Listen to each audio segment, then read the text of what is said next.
আলাইসাল্লাম আল্লাহর হুকুমে তার স্ত্রী হাজেরা আলেহা এবং তাদের কোলের ছোট্ট শিশু ইসমাইল আলাইসাল্লামকে রেখে গেলেন এক তপ্ত মরুভূমিতে, যেখানে কোনো মানুষ নেই, পানিরও কোনো নামগন্ধ নেই।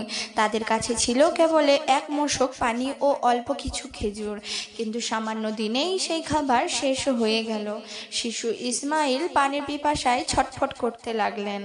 মা হাজেরা সেই কান্না সহ্য না করতে পেরে পাগলের মতো সাফা ও মারোয়ারের পাহাড়ের মাঝে 7 বার দৌড়াদৌড়ি করতে লাগলেন, কোথাও যদি একটু পানির দেখা মিলে, কিন্তু কোথাও কিছু নেই।